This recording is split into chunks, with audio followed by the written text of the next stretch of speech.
Kahit abala sa paghahanda para sa kanilang upcoming performance sa Lollapalooza, Chicago at sa kanilang concert sa April 18, aminado ang Pinoy Pop Kings na SB19 na isa sa kanilang pangarap ay makamit ang prestiyosong Grammy Award. Sa press ko na present ang bandera, ibinahagi ng grupo kung gaano nila pinaplano ang kanilang music career sa global stage ng maayos at disiplinado.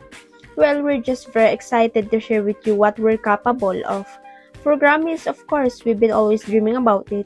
Pero lagi pa rin kaming humble, dapat na hindi namin masyado ina-expect na darating lang siya. Kailangan naming mag-work hard, diretsang sagot ni Joshua matapos siyang tanungin. Patuloy niya, so yun yung everyday na tinatry namin when it comes to us or syempre, yung preparations namin, especially for wakas at simula at darating din lahat eventually. Para sa SB19, ang Grammy Dream ay bahagi ng mas malaking plano para sa global recognition at hindi nila inaasa na isang viral hit lang ang magdadala sa kanila doon. Mas naniniwala kami na yung optimal work na ginagawa namin, kumbaga dahan-dahan. Darating din kami doon, hindi kailangan ng isang viral moment lang, but most important is yung steady kami doing it, sambit ng lead rapper.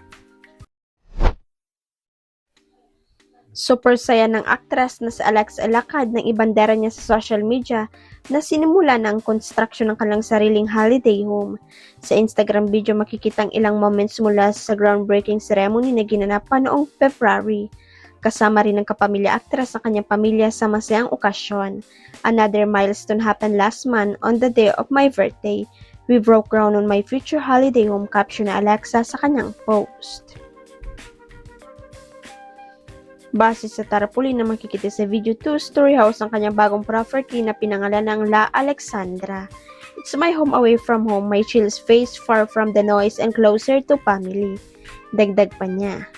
Sa comment section, maraming celebrity friends ang nagpaabot ng kanilang mga congratulatory messages para kay Alexa. Kabilang na rin sina Vina Morales, Barbie Imperial, Cassie Legaspi, Bianca Gonzalez, Jay Sundi at marami pang iba. Huwag kalimutan ang subscribe button at i-ring ang notification bell para sa latest chika updates.